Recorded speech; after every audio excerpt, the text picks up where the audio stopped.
One player returns to the lineup for the Wild tonight. Another is close. We give some injury updates ahead of tonight's game against Vancouver, as well as what the Wild need to do to slow down JT Miller. All that and more today on Locked On Wild. You're Locked On Wild, your daily podcast on the Minnesota Wild. Part of the Locked On Podcast Network, your team every day.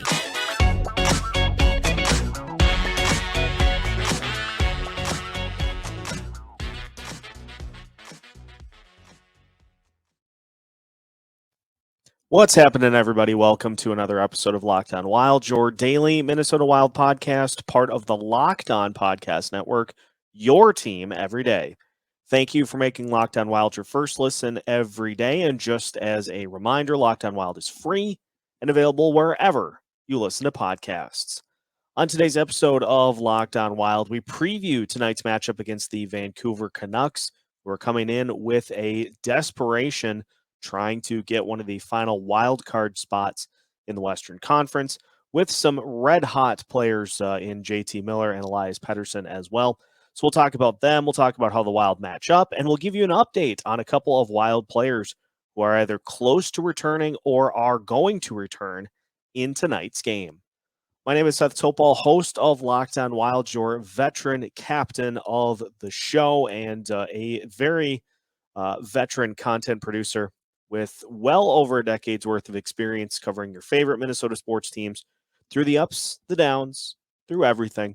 And happy to be with you here on a Thursday episode of the show. Thank you once again for taking the time to tune in and listen as we gear up for tonight's matchup against the Vancouver Canucks. And first off, let's start with some of the lineup changes that the Wild will be throwing out there here this evening. Courtesy of Jesse Pierce, friend of the show, the Bar Down Beauties podcast host. It looks as though Jon Merrill will be in the lineup tonight, replacing Jordie Benn. So we will not see the third line combo of Alex Goligoski and Jordie Benn here this evening. Also, Tyson Jost out tonight, but expected to play tomorrow against the Kraken. Jordan Greenway and Matt Dumba both skated in the optional morning skate. And are not quite ready to come back, but it should be encouraging that both are skating with the team at this point in the season. And Cam Talbot going to make back-to-back starts here this evening after the shutout against the Canadiens.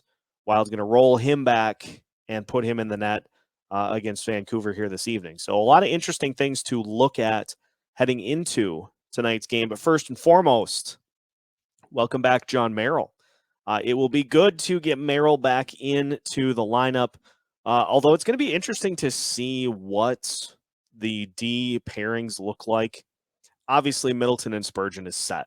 You're not going to touch that at any point between now and the end of the regular season. Does Alex Goligoski slot in with Jonas Brodin?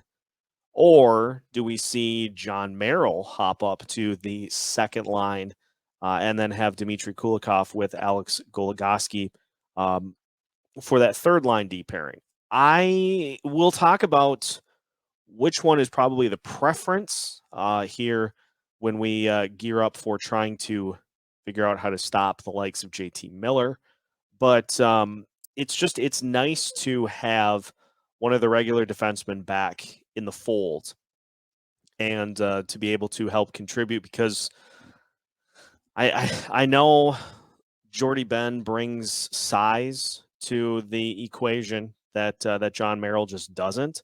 But at the end of the day, Jon Merrill is the defenseman that you'd prefer of the two.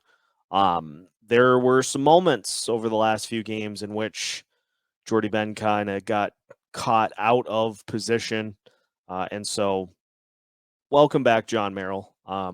Glad to have you back in the lineup. Now, also interesting that Tyson Jost is going to play tomorrow night. That has been an element that the Wild, I think, have missed from him as well, is just the versatility to be able to play on really any line, wherever the Wild need him to slide in and fill a spot.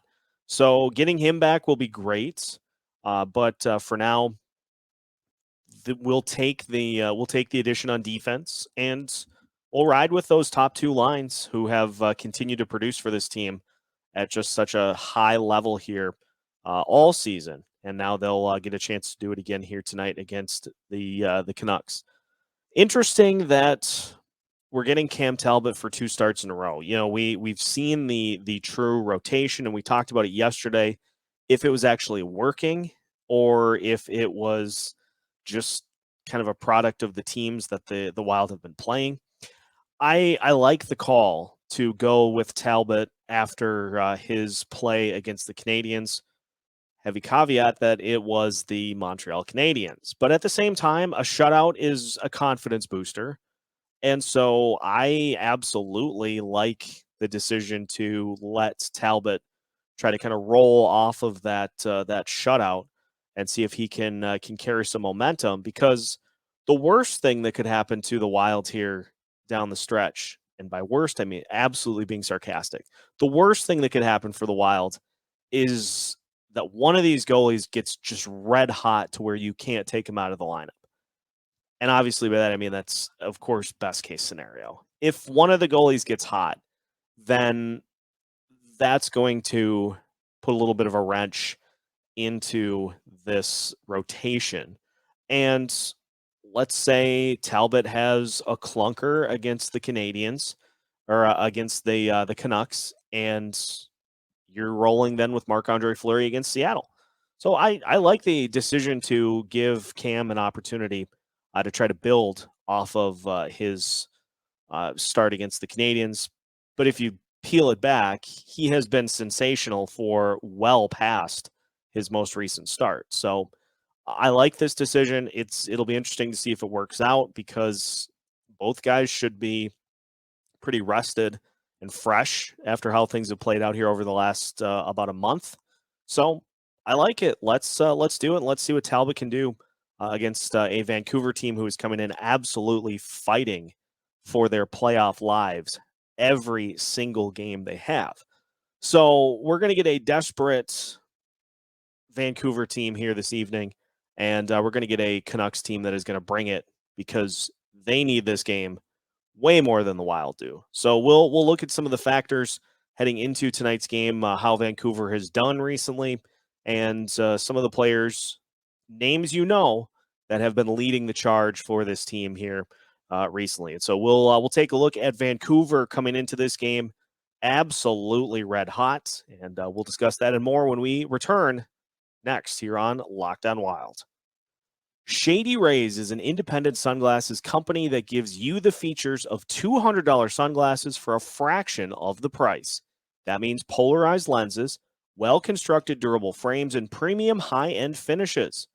Also, something you won't find anywhere else is Shady Rays' insane protection program.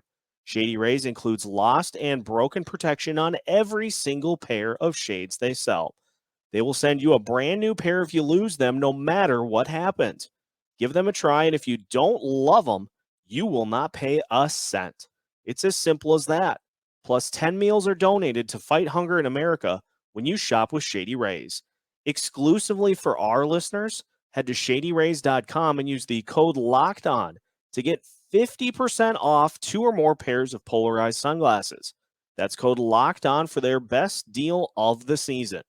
50% off 2 or more pairs of Shady Rays sunglasses, backed by over 150,000 verified 5-star reviews. The Locked On Wild podcast is sponsored in part by Jake Danielson with First Class Mortgage. First Class Mortgage is your friendly local mortgage company in Maple Grove, Minnesota.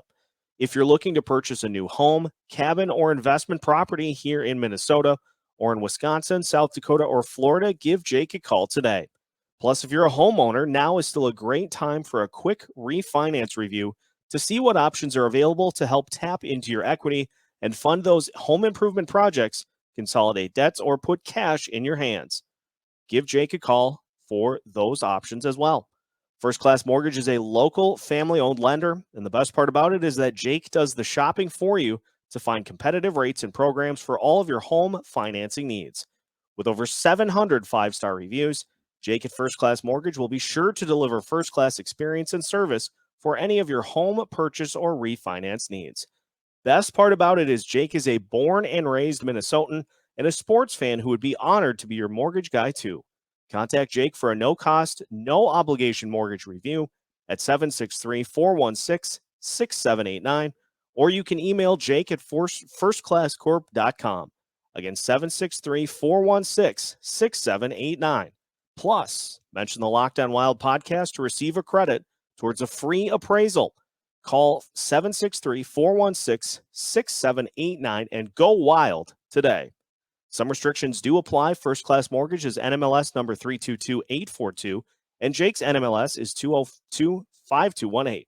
This is not an agreement to lock into an interest rate under Minnesota law. First Class Mortgage is an equal housing lender. Continuing today's episode of Locked On Wild, once again, thank you for making Locked On Wild your first listen each and every day. For your second listen of the day, make sure that you are heading to the Locked On NHL podcast to get a recap of all the games going on in the NHL, as well as a look at the playoff picture in both conferences. Locked On NHL is free and available wherever you listen to podcasts. The Vancouver Canucks coming into the XL Energy Center here this evening. They are fighting for their playoff lives. Currently at 87 points with 5 games to play. They trail the Dallas Stars by 4 points. They trail the Vegas Golden Knights by 2 points heading into tonight's action. And so for the Canucks, for the Bruce Boudreau-led Vancouver Canucks, every point from here on out matters.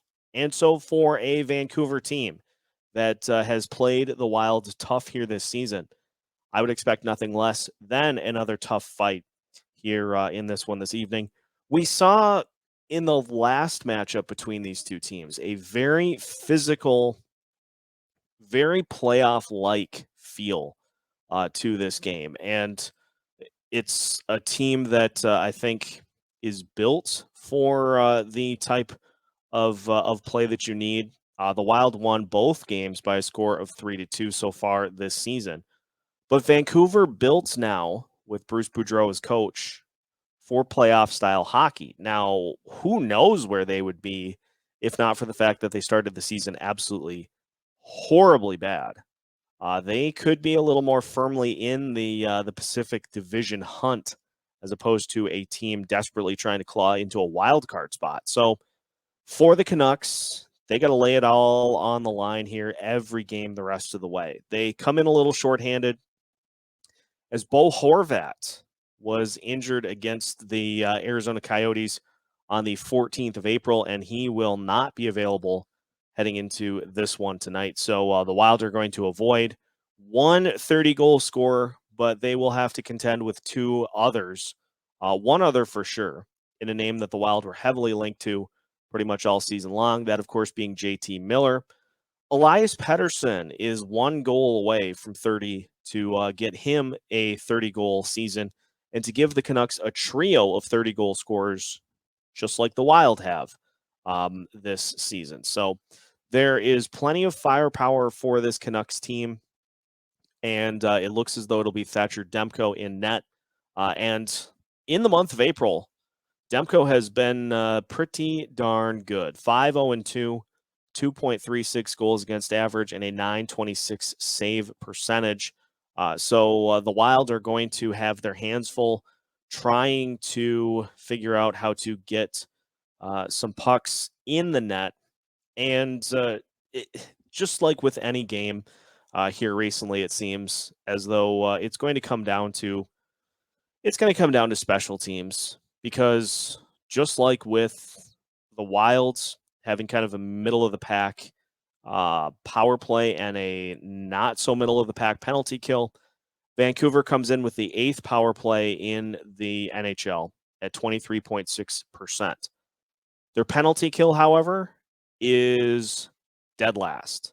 They are tied with the Arizona Coyotes at 73.7% on the penalty kill. So this should be a game in which the Minnesota Wild feast on the Canucks penalty kill. Should be able to take care of the opportunities that they get here. Will they? That's another question entirely because, we saw some different things against the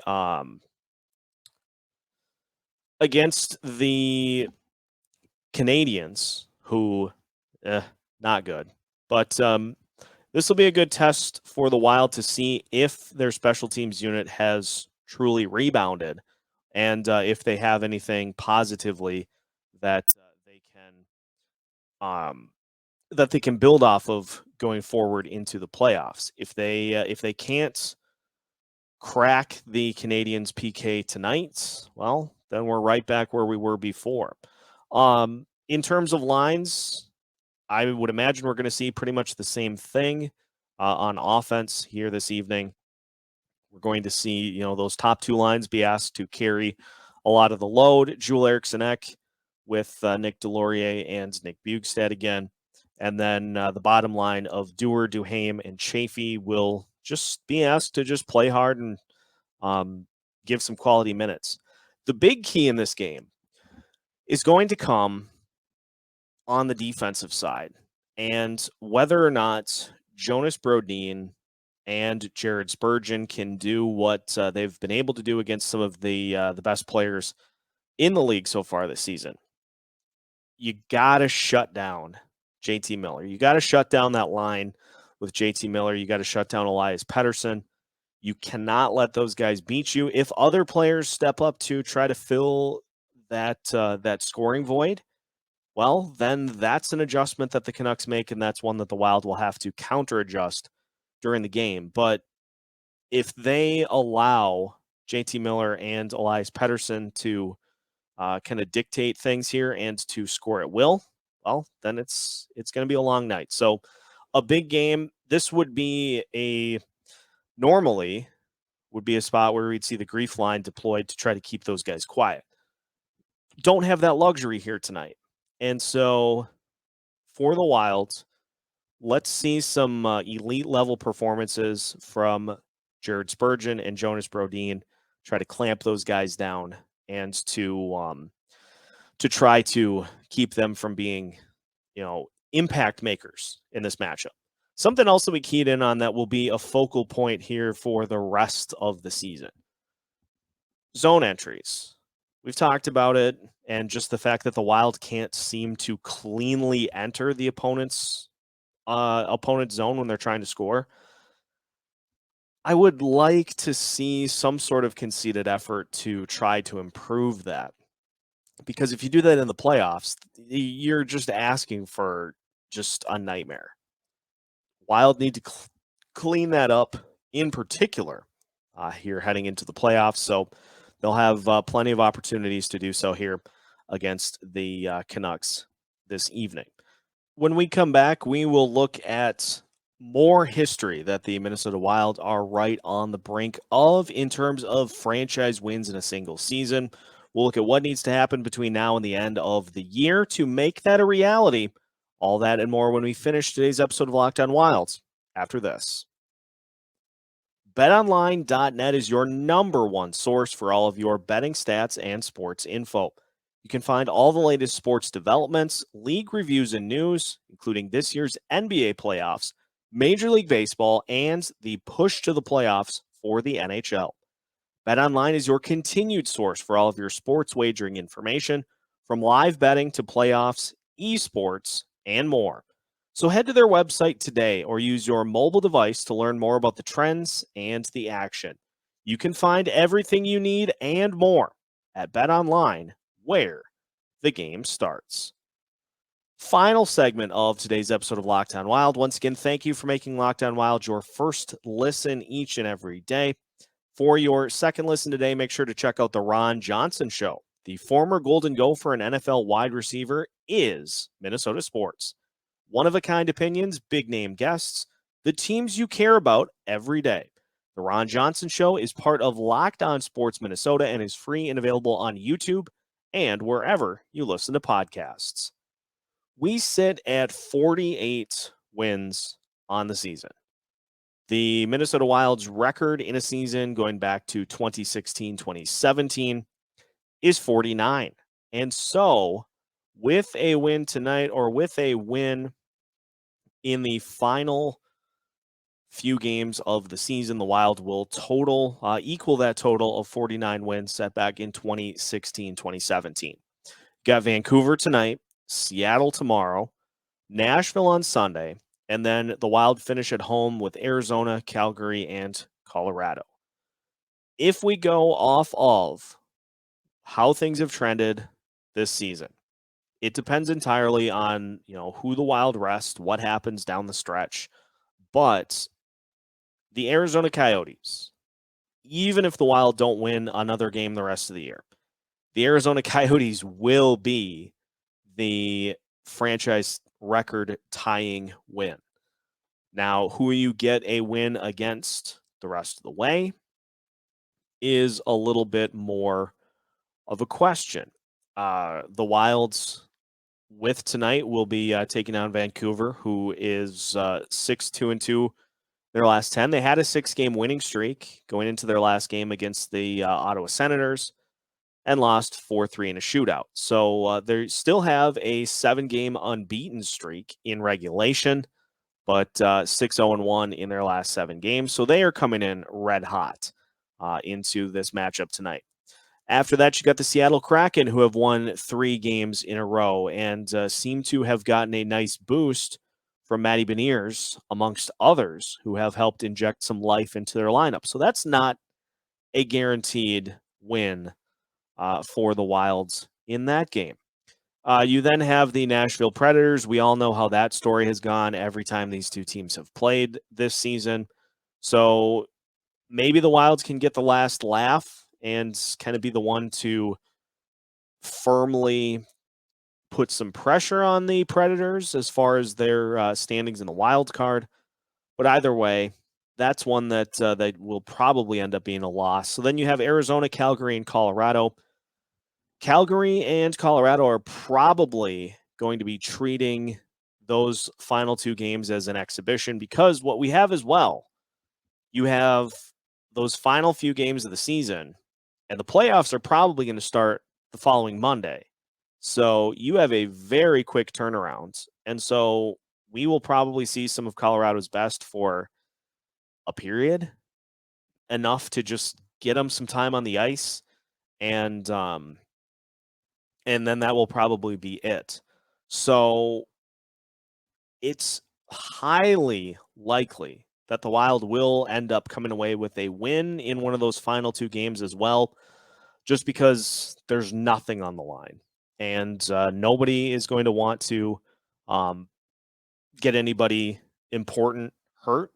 So it'll be interesting to see how those get played out. But based off of all of that, I think it's pretty safe to say that the record will be broken this season. But as I alluded to previously, and as we have alluded to anytime we have talked about these records, maybe to the point of it getting a little nauseating, and if that's the case, I apologize. But these records are all nice. They don't really mean anything, though, if you don't take care of business in the playoffs. If this ends up being a first-round exit again, then it just was a nice season that didn't go anywhere. So the records are nice. The records are an indicator that this is a good enough team to do some things. But then the Wild have to actually do some things with it down the stretch. So it's likely going to be the most wins in team history, with at least 50 this year, which is awesome. It's been a lot of fun to watch this team all season, but there are bigger aspects here than simply regular season wins and losses. So enjoy the game tonight. We'll have a postcast for you once the game is finished, and then we will discuss it, as well as many other things to get you set up for the weekend on tomorrow's episode of Locked On Wild. Now that your first listen of the day is done, again, make sure you're heading to the Locked On NHL podcast to get the full breakdown of everything going on in both the Western and Eastern Conference playoff pictures. Locked On NHL is free and available wherever you listen to podcasts, just like Locked On Wild, available anywhere, anytime you want to listen. Make sure to give us a subscription on YouTube and follow us on your favorite podcast platforms, as well as on your favorite social media apps. We're keeping you up to date on all things Minnesota Wild with new episodes every Monday through Friday as part of the Locked On Podcast Network.